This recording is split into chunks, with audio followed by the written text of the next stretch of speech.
guys, Anna here with a little 5 a.m. club, or lack thereof, update.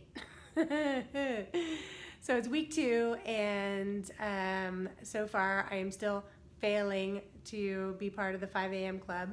I thought I'd just jump on here and give a little update as to what's going on.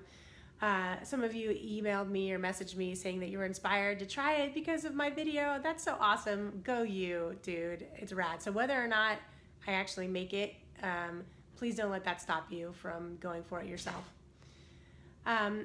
So I noticed that the grumpiness and the tiredness just didn't go away. And I was feeling like my health was suffering a little bit.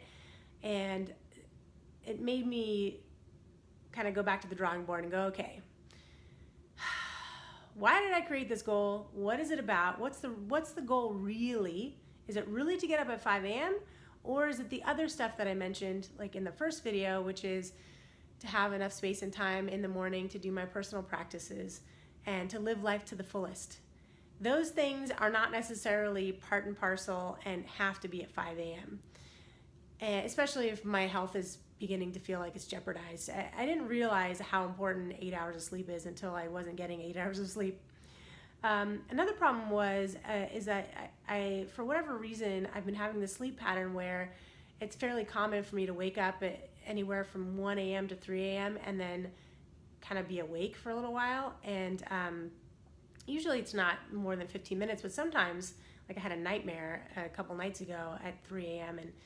and was awake for like 2 hours after that. And then it's like, really, am I gonna sacrifice my health and well-being to try to stubbornly stick to this 5 a.m. number?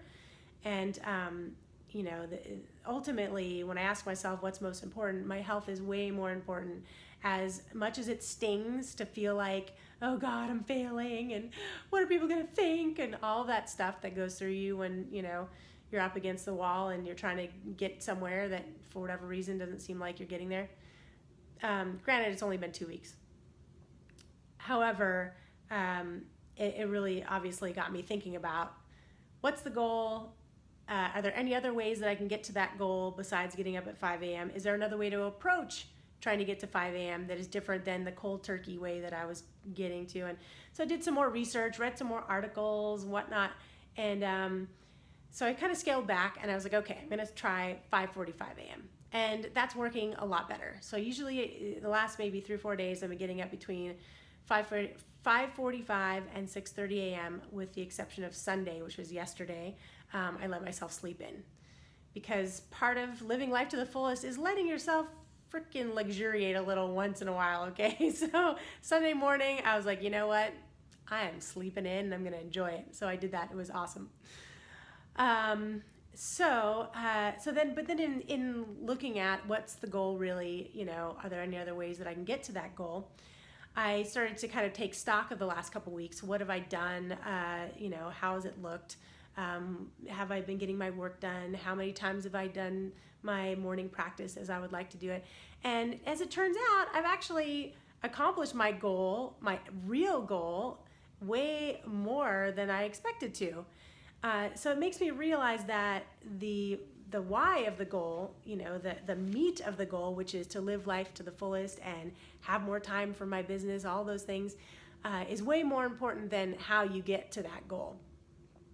And digging even deeper, I realized that part of the underlying drive, that kind of like desperation to get up at 5 a.m., was really this sense of a lack of my own worth. That I felt like if I achieved this, this kind of badge of honor of being part of the 5 a.m. club, like all these other amazing, successful people, then surely I would feel my own worth and I would be successful, and therefore I would, be more worthy of all of the good things that we want in life. Clearly not a conscious thought, and clearly something that needs to be, seen and loved and cleaned out in order to be more the fullest version of yourself. So that's the current state of things. Between 5:45 and 6:30 on average has been kind of what's been working.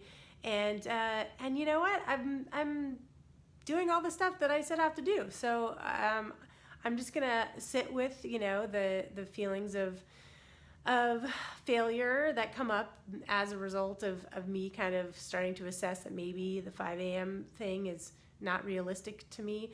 Oh, and the other thing is I'm about to start teaching class again, which I teach from 8 p.m. to 9 p.m. in LA twice a week, when soon I'm going to add more classes.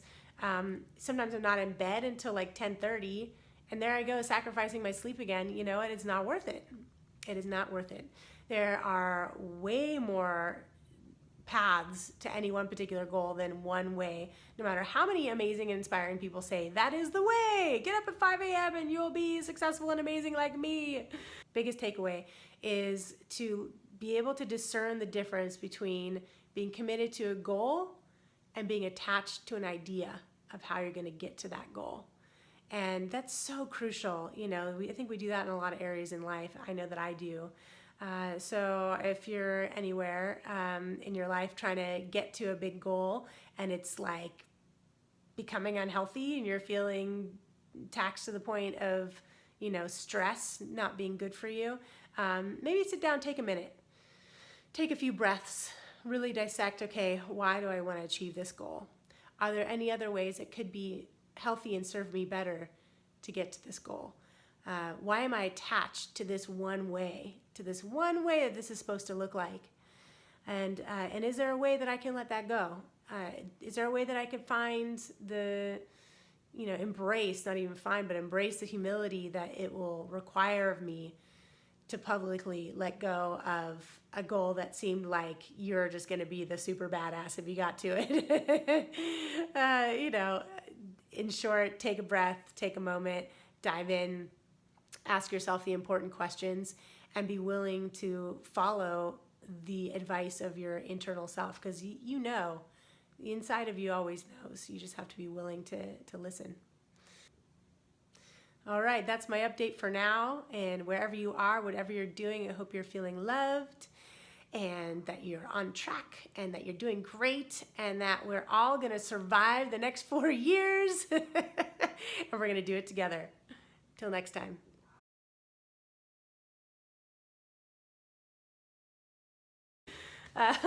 I'm getting that's, you know, there's always more ways to skin a cat. Oh God, I hate that. I hate that analogy. It's worst. I have cats. I love my cats.